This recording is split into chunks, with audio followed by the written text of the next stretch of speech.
Hello everyone, nubkeks here. Welcome back to Nub Raids, and in today's video we've got three different bits actually of raid news to cover. So let's dive in. First of all, announced actually a little bit early, but it's kind of good to have this confirmation, guys. There is going to be a 2x event for Void Shards this upcoming weekend.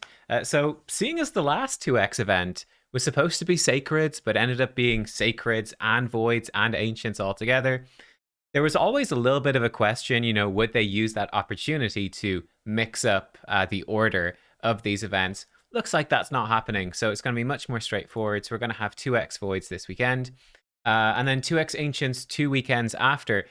It is possible, but maybe a bit unlikely. I think the time frame is a bit too short that the 2x Ancient Shards will be during the next fusion. It will probably be during an off week. And then I think it's most likely that we will see 2x Sacreds again during the next fusion, now that this is confirmed, because that's the order it goes in, the 2x events. They go like this. That's certainly interesting. I would certainly be aware of it anyway, right? Your Void Shards are very unlikely to be part of the next fusion, although they always help with Summon Rush. Ancient Shards is a maybe, most likely Sacreds. I think, from the comments I've seen that you guys left on the videos, nobody likes the Summon Rush event that's on right now, and nobody is pulling shards, but it's definitely something to bear in mind. But yeah, seeing as they've announced it early in the week as well, Wednesday, they usually tell us maybe on Thursday about the Void 2X this weekend. Maybe there'll be another event alongside of it. It's possible, but I kind of feel like it might just be a normal 2x Voids. I don't know. Maybe there'll be a 10x for one of the Supreme Champions in there. Maybe like Supreme Kale or Galek. They did Aethel the last time. Maybe they'll do that. Maybe not. Who knows? We'll see, and I'll let you know anyway. Oh, by the way, anyone buying this skin? I don't remember if this was cheaper the last time, but it's kind of cool to see them bringing skins back as just a nice optional thing. You want the avatar, you want the skin, there you go. That's I like the optional microtransactions in games that's not buying power personally. But anyway, let's dive in then to some champion rebalancing. We've got two champions getting buffs. The first one is Suzerain Catan. Definitely not a meta champion at all. Well, he is getting buffed up. What is changing? This is what is changing. So Hex of Years is having its damage increased. And check this out. Right, so look, I think the easier way to do it is like this. So as it is right now, Hex of Years is a 4-turn cooldown, 50 books to an 80% chance to place Weaken, and puts decreased defense if Weaken is not placed. Very odd. Very strange move. Very, very strange. What's it being changed to? Well, as you can see, the damage is going up.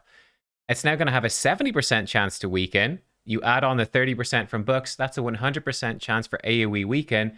And instead of doing decreased defense if he doesn't place Hex, it's now going to work that it has a 45% of also placing decreased defense for 2 turns. So that will not buck up to 100%. You get an extra 30% from books, so 75% chance of decreased defense.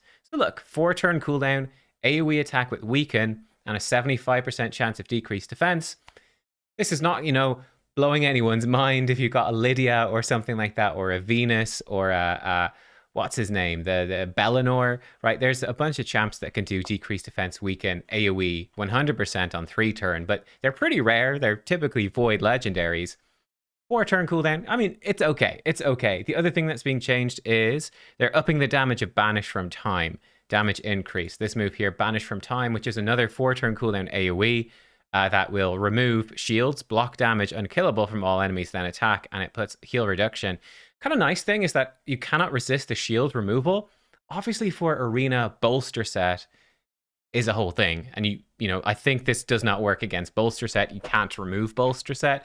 In fact, I'm 99% sure it wouldn't, even 100% sure it wouldn't.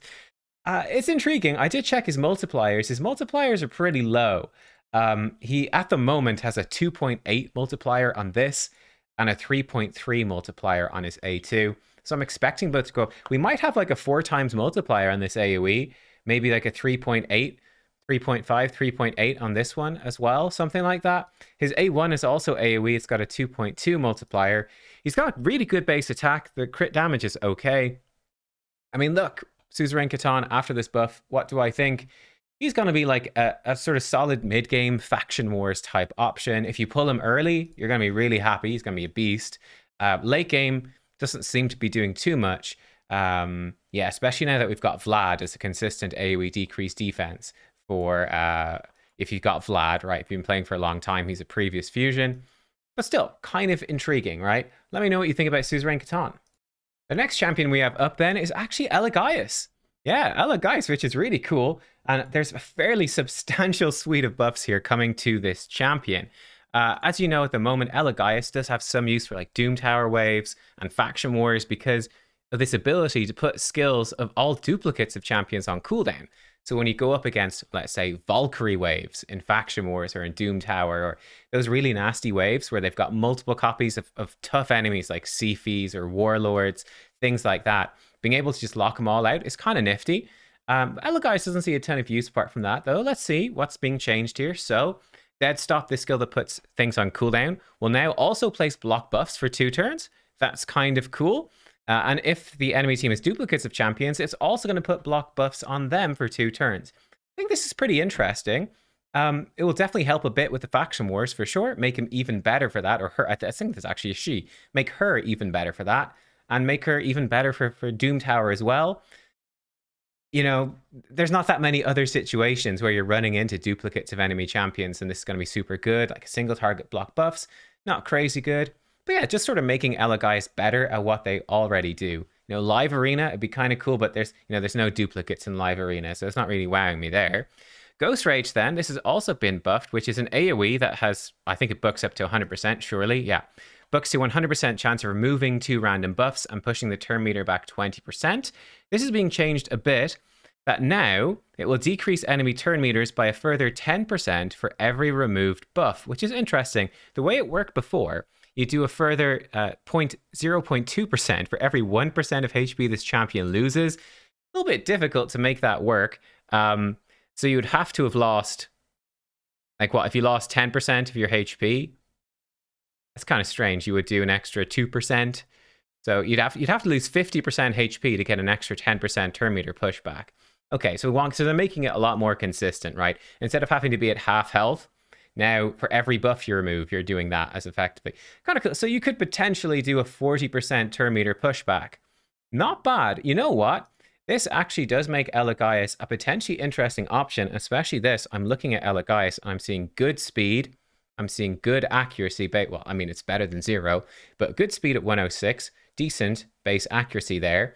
And like you build them, or you build her kind of fast for arena, could be a decent buff stripper option for people, right? Go in, strip enemy buffs, and push their turn meter back a lot. It's sort of intriguing. It's sort of intriguing.